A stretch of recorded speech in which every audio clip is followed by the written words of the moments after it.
حاجت کی ضرورت ہے، پیسے کی ضرورت ہے، تو حکم شرع یہ ہے کہ اسے پیسے دے دیے جائیں۔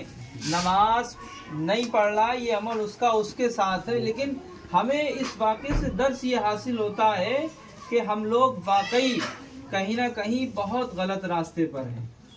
قرآن مقدس کی آیت کریمہ ہے کہ نماز ہر برائی اور بے حیائی سے روکتی ہے۔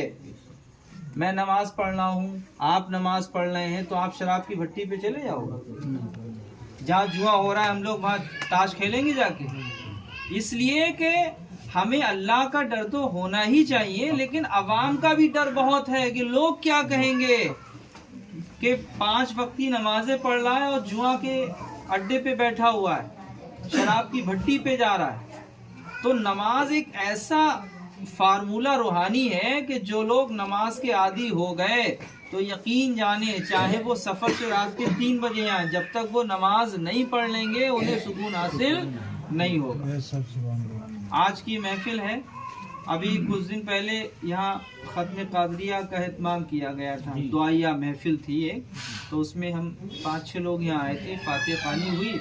فاتحہ خوانی کے بعد جمیل بھائی یہیں لیٹے ہوئے تھے، تو میں وہاں سے اس کے ملنے آیا، انہوں نے بڑا اپنی محبت کا اظہار کیا، ہاتھ مصافحہ کیا، چومنے لگے بہت اور سر پہ ہاتھ رکھوائے، پھر اس کے بعد مجھے اپنے قریب کیا، بولے بات سنو۔ اچھا اس وقت جو ان کی کنڈیشن تھی وہ بچے کی طرح تھی، وہ ذرا سی بات میں ان کا ذہن عجیب سا ہو رہا تھا۔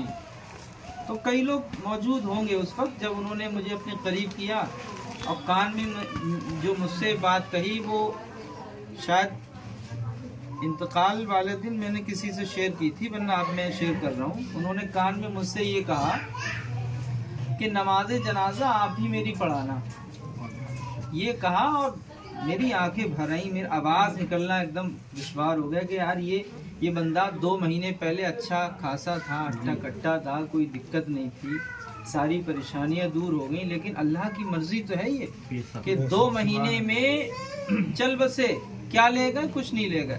اعمال اچھے ہیں، جو انہوں نے کار خیر کیا انشاءاللہ تعالی وہ ان کے کام میں آئے گا۔ آج یہ چیزیں ہمارے اور آپ کے لیے عبرت ہے، درس ہے کہ کب ہمارے ساتھ کیا ہو جائے، کب ہم اس دنیا سے رخصت ہو جائیں۔ ابھی مسجد کے پیچھے قریشی صاحب تھے، بکرے وغیرہ کا کام کرتے تھے، تو صبح اٹھنے کے بعد انہوں نے پیسے نکالے، بولے دودھ لے آؤ اور پراٹھے بنا دینا، آج فلاں گاؤں میں بکرے خریدنے جانا ہے۔ تو ان کی بیگم نے چائے وغیرہ بنائی، پراٹھے بنائے، اور اتنی دیر میں وہ ٹوائلٹ گئے، بس کوئی بخار نہیں، کوئی سردی نہیں، کوئی کھانسی نہیں، ٹوائلٹ میں گئے، کھانسی ان کو آئی، بیڑی پی رہے تھے اور وہیں گر گئے۔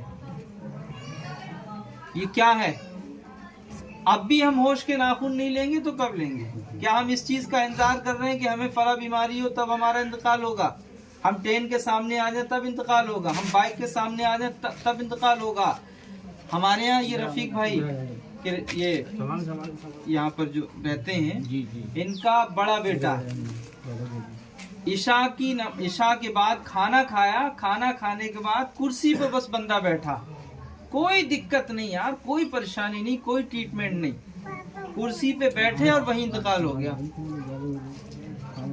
کسی کو تکلیف ہو تب تو ایک احساس ہوتا ہے کہ صاحب بخار تھا بہت دنوں سے اور بیماری میں ملوث تھے، لیکن یہاں تو کچھ نہیں، اور لوگ جو ہے ہنستے کھیلتے چلے جا رہے ہیں۔ تو بھائی اپنا ذہن آپ بنائیے کہ بغیر اللہ کے بتائے ہوئے راستے کے علاوہ کوئی ہم کام کریں گے ہمارے کام میں وہ نہیں آئے گا۔